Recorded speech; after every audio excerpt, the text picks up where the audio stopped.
You know how it goes. You and me right now watching this video, we're fighting that everyday battle against procrastination. It's tough to stay consistent with the gym, prep for exams, or tackle those challenging tasks, even when we know it's for our own good. I used to think it was all about willpower, but recently I figured out that's not really the case. Turns out there's a little brain hack we can use to get ourselves to do those tough things, even when we're not in the mood. But to pull that off, we first need to get to know how our mind really works. Our actions follow patterns, and if you pay attention, you'll see that we always hit two types of resistance when it comes to difficult work. It's the same for me, for you, for everyone. The first resistance, negative emotions. Think of your brain like a spoiled little kid. What do they do when they don't get their way? They whine, throw a fit, right? Our mind is no different. When something feels stressful or boring, that inner child wakes up and starts procrastinating, like it's already imagining how hard it'll be to start that task, take on a new project, or even crack open a textbook. Then there's the second resistance, our ego, the self-image we've got locked in. Our mind does everything possible to shield that ego because it's tied up with our self-esteem. Picture this. If I wake up one morning feeling like I'm super talented, like I'm better than most people, I'm gonna feel pretty special. But if I've got to do something outside my comfort zone, like ask someone out or take on a big task, suddenly my subconscious gets nervous. Why? Because if I fail, that'd be like proof that I'm not so special after all, and that could wreck my ego. So instead of risking that, I avoid the tough stuff. And hey, if you're enjoying this content so far and finding it helpful, do me a quick favor. Hit that like button and subscribe to the channel, if you haven't yet. It really helps us keep growing and bringing you more videos like this. And if you want to go a step further and support the channel, consider becoming a member. Your support helps us keep producing valuable content, and we've got some cool perks lined up just for members. Thanks for being here. Here's the thing, fighting against our ego or the brain's instinct to dodge hard work, that's not gonna cut it. But if we can spot where the resistance is coming from, we can tweak our approach and outsmart our own mind. All right, let's start with the negative emotions. The way we feel about a task is directly linked to how big and daunting it seems. Think about it.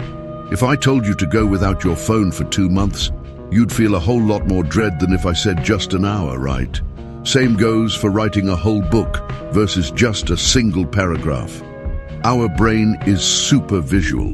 It's constantly doing a mental calculation of the effort involved in getting to that end goal. So here's the trick. Change the goal. Tell yourself you're only going to do a small part of the hard thing. Just take a baby step. Reading a whole book, exhausting. But reading 3 or 4 pages, not so bad. Working out feels impossible. But how about just doing 1 set of bench presses? Running 10 kilometers? No way. But how about jogging around for a few minutes? This is what James Clear calls the 2-minute rule. We lower the intensity of the task so the negative emotions don't feel so heavy. Do a tiny bit of the hard thing and then check in with yourself. See? Not so bad, right? And then it's easier to keep going. Maybe read 3 more pages or knock out 1 more set at the gym. When we break a huge challenge into smaller pieces, it stops being so intimidating and we're more likely to keep moving forward. Before we dive deep into today's topic, I just want to quickly mention that I've left a list of 4 amazing books down in the description. These are some real game changers when it comes to personal development. They've helped me a lot on my own journey, and I think they'll really complement what we're about to talk about today. Whether it's mastering your mindset, building better habits, or even understanding the connection between your brain and your behavior, these books will give you the tools to level up. So definitely check them out after the video. Another trick, just get started by getting ready. Seriously, this one works wonders.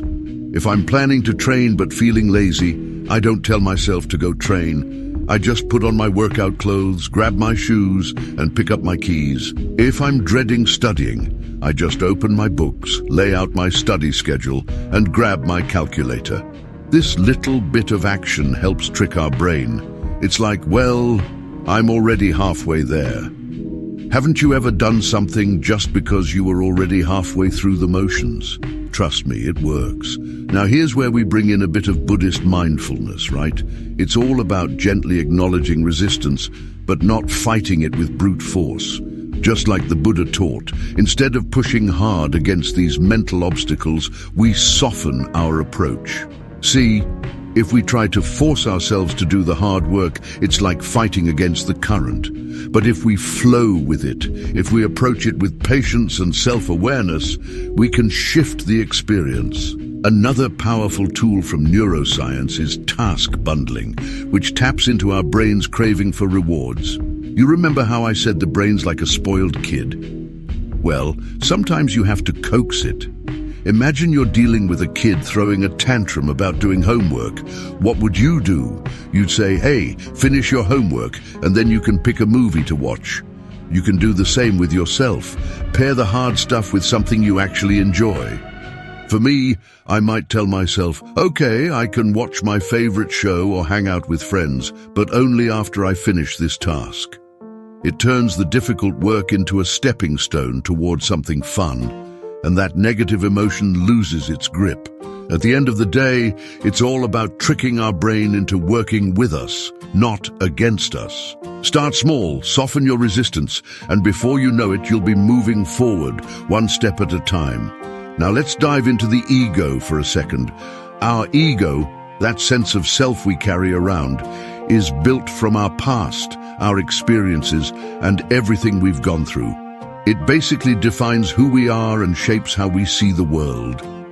If you've ever read Psycho-Cybernetics by Maxwell Maltz, you'll know he explains that all of our actions, feelings, behaviors, and even abilities are tied to our self-image. In other words, we only act based on the beliefs we hold about ourselves. But here's the kicker.